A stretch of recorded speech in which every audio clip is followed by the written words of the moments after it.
In a small village nestled among rolling hills, there lived a wise man named Arjun.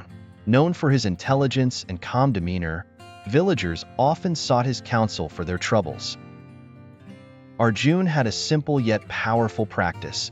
He listened intently without the intention to reply, but with the intent to understand.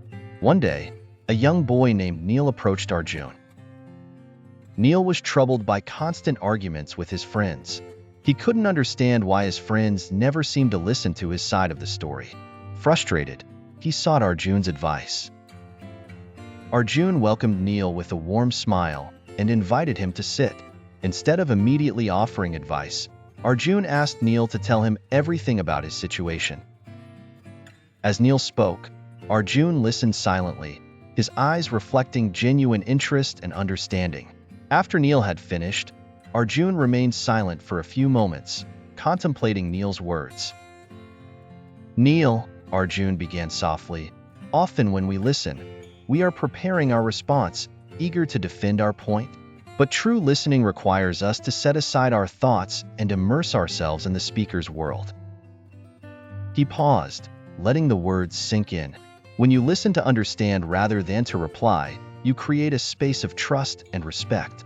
Your friends feel heard and valued, and in turn, they are more likely to listen to you. Neel's eyes widened with realization. He had always been quick to interject, to argue his point, without truly hearing his friends. Arjun continued, "Try this, Neel. The next time you are with your friends, listen to them without thinking of what you will say next. Just understand their feelings and perspectives."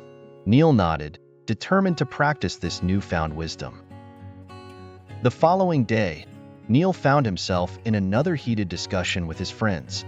Remembering Arjun's words, he chose to listen intently, focusing on their emotions and viewpoints. To his surprise, his friends noticed the change and the conversation shifted.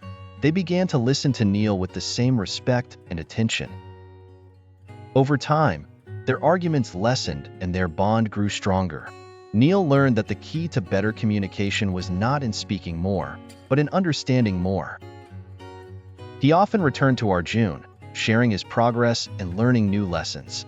The village soon noticed the change in Neel and began to seek his advice as well. And just like Arjun, Neel listened with the intent to understand. A simple practice that bridged hearts and healed relationships throughout the village.